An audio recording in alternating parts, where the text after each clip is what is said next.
So this one's a little bit different because we're going to have to use the product rule here. So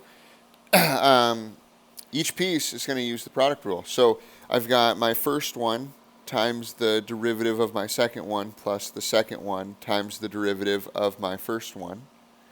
And then I have to do the product rule again. So the first one times the derivative of the second one, which is just 1, plus the second one times the derivative of the first one, which is 2y times y prime, which is equal to, well, the derivative of negative 2, or any constant, is always going to be 0.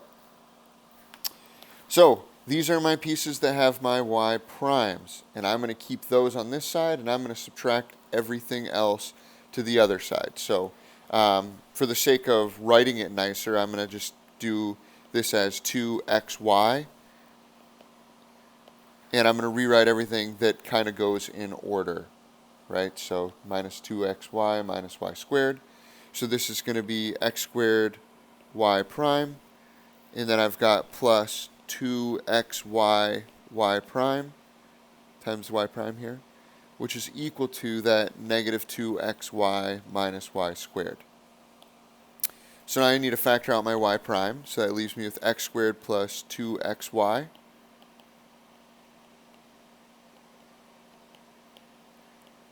And then I divide by this chunk here. So I divide by that x squared plus 2xy.